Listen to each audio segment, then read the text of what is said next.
আরে একই দিনকাল পড়লো রে। একে তো বৃষ্টি, তার ভিতরে বর্ষা।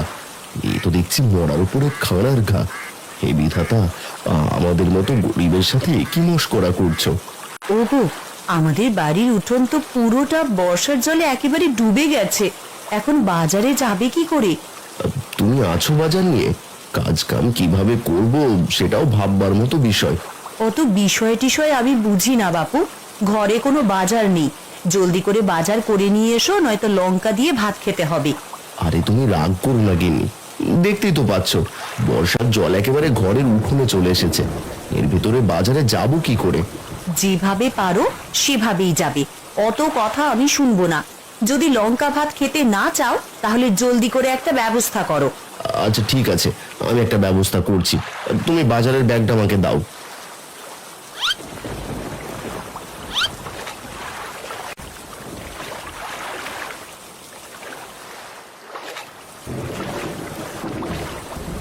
আরে নিতাই, আলু আর পেঁয়াজ কত করে কিলো রে? এই আলু 80 টাকা আর পেঁয়াজ 100 টাকা কিলো। তা বলো কত কিলো দেবো? কি আলু 80 টাকা আর পেঁয়াজ কিলো 100 টাকা? আর বলি এটা আলু পেঁয়াজ নাকি সোনা রূপা যত দাম চাইছিস? কিছুই করার নেই খুড়ো, চারিদিকে যত জমি জমা ছিল সব বর্ষার জলে ডুবে গেছে, তাই আলু পেঁয়াজের দামও বেড়ে গেছে। কি সব বলছিস? তাই বলে এত দামে বিক্রি করবি? বলি এত দাম হলে তো আমরা বাজারে করে খেতে পারবো না, সবাই কিছু না খেয়ে মরতে হবে। আমার কিছু করার নেই খুড়ো, আমি যে দামে কিনে এনেছি সেই দামে বিক্রি করছি, এর চেয়ে 1 টাকাও কম হবে না। বুঝেছি, আজ আর বাজার করে খেতে হবে না। যাই বাড়িতে গিয়ে গিন্নিকে খিচুড়ি রান্না করতে বলি, বৃষ্টির ভেতর আলু পেঁয়াজ ছাড়া খিচুড়ি খাবো।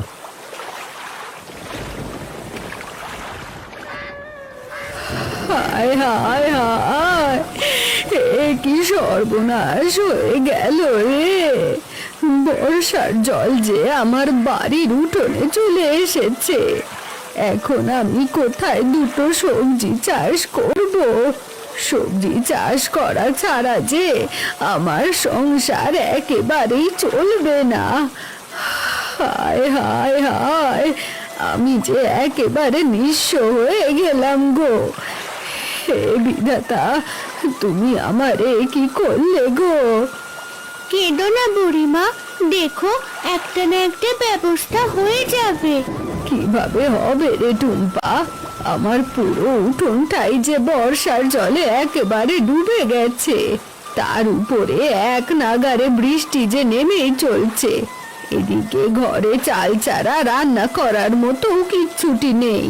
তোমার মতো আমাদেরও একই অবস্থা। যদি আমাদের কিছু থাকতো তাহলে তোমাকে আমি দিয়ে দিতাম। সে আমি জানি টুম্পা, এখন আমরা কি করে বাঁচবো রে? আমাদের যে সাহায্য করার মতো কেউ নেই। বুড়িমা, বাবা একটু আগে বাজারে গেছে, যদি বাবা বাজার থেকে কিছু কিনে আনে তাহলে আমি তোমাকে এসে দিয়ে যাব। ঠিক আছে টুম্পা, আমি তাহলে তোর আশায় রইলাম। যদি তুই কিছু না দিয়ে যাস তাহলে কিন্তু আমাকে না খেয়ে থাকতে হবে। না গো বুড়িমা, তোমাকে না খেয়ে থাকতে হবে না, আমি তোমার জন্য কিছু না কিছু অবশ্যই নিয়ে আসবো। এবার আমি বাড়িতে যাই, মনে হচ্ছে খুব জোরে ঝড় আসবে। হ্যাঁ টুম্পা, একে তো বর্ষার জল, তার উপরে আবার বৃষ্টি। তুই জলদি করে বাড়িতে যা, নয়তো ঠান্ডা লেগে যাবে।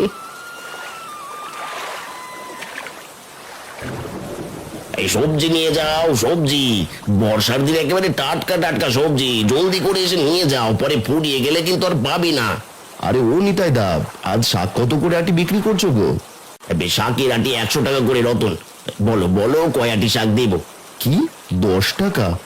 না না, শাক লাগবে না, তুমি আমাকে 2 কিলো আলু দাও। আলু কিন্তু 80 টাকা করে রতন, বলো 2 কিলো দেবো নাকি আরো কম? কি 10 টাকার আলু 80 টাকা? না না, আমি তোমার দোকান থেকে কিছুই কিনবো না, তুমি সব জিনিসের দাম বেশি বেশি চাইছো। আমি একাই বেশি চাইছি না রে রতন, বাজারে বর্ষার কারণে সব সবজির খুব অভাব, তাই সব সবজির দাম একটু বেশি। বর্ষার কারণে সবজির দাম এত বেশি? না না, এত বেশি দাম হলে আমরা যে আর কিনে খেতে পারবো না। আমার কিছুই করার নেই গো রতন, যা দাম চাইছি সবই পাইকারি দাম, আরো কম হলে তোমাকে দিতে পারতাম।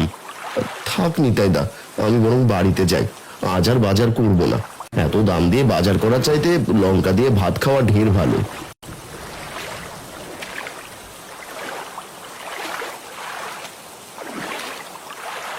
আরে এ কি, মনে হলো কিছু একটার সাথে আমি ধাক্কা খেলাম, কিন্তু কিসের সাথে ধাক্কা খেলাম সেটাই তো বুঝতে পারছি না।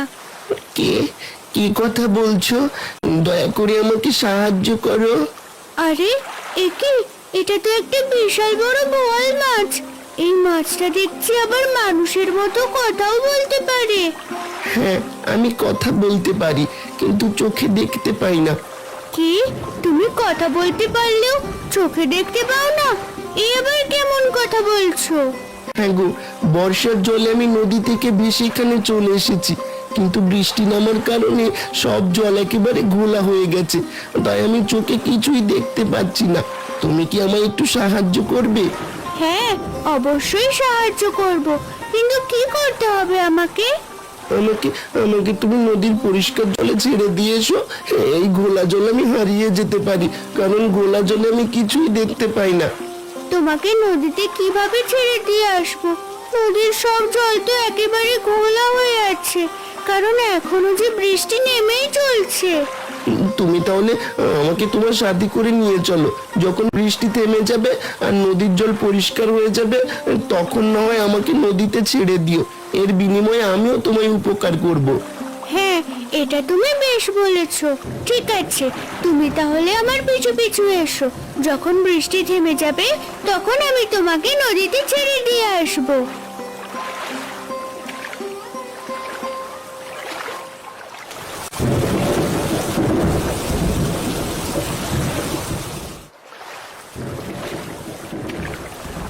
ওগো, তুমি এসেছো? দাও, জলদি করে বাজারের ব্যাগটা আমার হাতে দাও, আমি রান্না বসাই। কি আর করবে গিন্নি, হয়তো বাজার থেকে কিছুই কিনে আনতে পারিনি। বাজারে সব সবজির দাম যে খুব চড়া।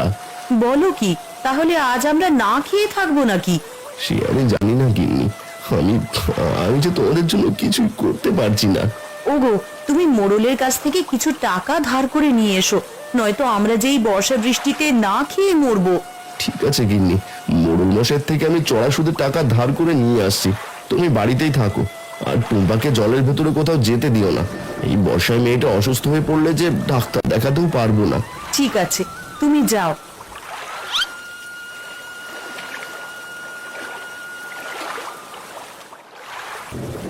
চারদিকটা একেবারে বর্ষার জলে ডুবে যাচ্ছে।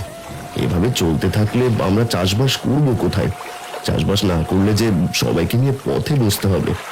না না, যে করেই হোক আমাদের কিছু একটা করতেই হবে, নয়তো এই বিপদ থেকে আর রক্ষে নেই।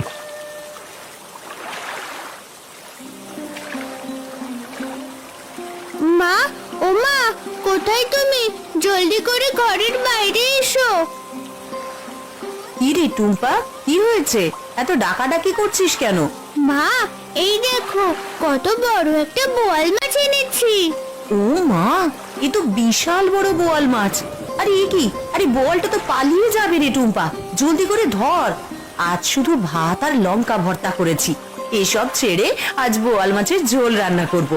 না না মা, এই বোয়াল মাছ রান্না করার জন্য নয় গো, এটা আমি নদীতে ছেড়ে দেব।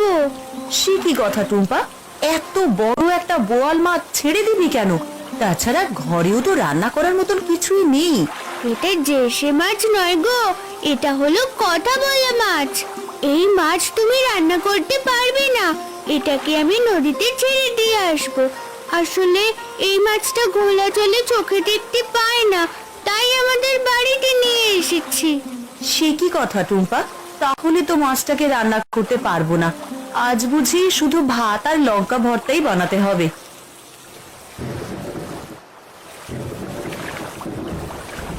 কিরে রতন, বর্ষা বাদলের দিনে হঠাৎ কি মনে করে এলি? আগে মোড়ল মশাই, আমি কিছু টাকা ধার নিতে এসেছিলাম। বর্ষার কারণে আমার হাতে একদমই টাকা নেই। তোকে কিভাবে বলবো, আসলে আমি এখন টাকা ধার দিতে পারবো না রে। এভাবে ফিরিয়ে দেবেন না আমাকে মোড়ল মশাই। টাকা না দিলে আমার পরিবার নিয়ে যে আমায় পথে নামতে হবে। আপনি আপনি যত বেশি সুদ চান আমি ততই দিতে পারবো। আরে এখানে সুদের বিষয় নয় রে, আসলে আমার কাছে টাকা পয়সা তেমন নেই, তাই তোকে কোনো টাকা ধার দিতে পারছি না।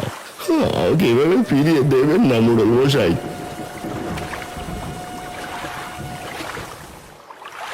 টুম্পা, তুমি কি সত্যি সত্যি খেয়ে ফেলবে আমাকে?